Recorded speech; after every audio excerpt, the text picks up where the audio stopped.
Se um projeto eu executava com 3 dias a criação, se eu executo com 1, significa que eu tenho espaço para fazer pelo menos mais 2 projetos naquele mesmo tempo. Você entende que eu consigo triplicar, às vezes, ou dobrar a minha carga, a minha eficiência, a minha capacidade de produção? Na verdade, quando eu otimizo o meu tempo, eu potencializo a capacidade de produção do meu escritório. E a capacidade de produção do meu escritório, ela é diretamente ligada ao meu faturamento. Então, se eu dobro a capacidade de produção, eu dobro a capacidade de faturamento. Isso é uma conta simples, é questão de lógica. Mas eu só consigo fazer isso quando eu otimizo o meu processo de desenvolver projetos.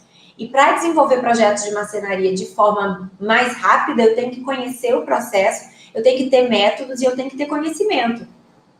E é isso que eu estou mostrando aqui para vocês. E eu mostrei exatamente, eu só falei aqui do processo do primeiro ponto, que é o de criação, da ideia. No processo criativo, depois que a ideia está feita, eu passo para o processo de detalhamento. No processo de detalhamento, a gente também tem como otimizar. Eu consigo otimizar o tempo que eu produzo o meu projeto de detalhamento por 2 fatores. Primeiro, porque eu tenho conhecimento de como cada elemento que eu criei, ele precisa ser desenhado, como ele deve ser representado, então isso me agiliza em tempo. E eu tenho também o conhecimento daquilo que é necessário apresentar para que a minha ideia seja compreendida por qualquer pessoa. Então, eu tenho que saber representar e saber o que representar. Por quê? Porque se eu represento algo que não é essencial para o entendimento da minha ideia, não adianta de nada para o marceneiro ou para a loja de planejado. Eles não vão conseguir executar a minha ideia e eu gastei tempo à toa. E aí esse projeto vai voltar e eu vou ter que refazer partes dele.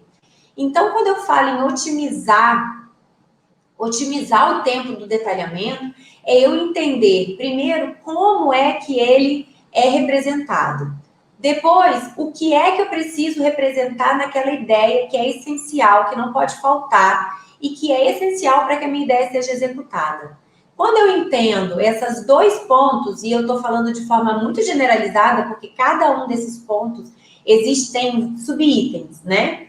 Mas eles, de forma geral, global, esses 2 pontos é o que vão fazer você otimizar o teu tempo de projetar. Vamos lá.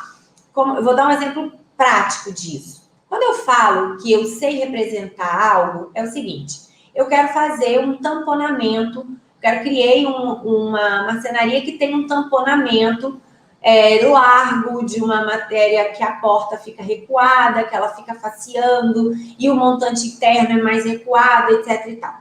Eu tenho que entender como é que se desenha isso dali para eu poder representar facilmente. Eu tenho que entender que o tamponamento nada mais é que uma frente de MDF. Eu vou olhar ele de frente assim, mas quando eu olho ele por dentro, ele é só uma espessura. Por dentro eu tenho um oco e esse montante recuado, ele encaixa, né? Ele encaixa perfeitamente na frente e a porta encosta nesse montante interno. Essa é a representação básica.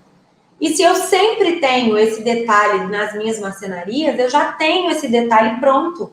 E quando eu tenho esse detalhe pronto, se ele precisa de algum ajuste, que muitas vezes aqui é o que eu faço, eu tenho uma base de um desenho de detalhamento de montante de tamponamento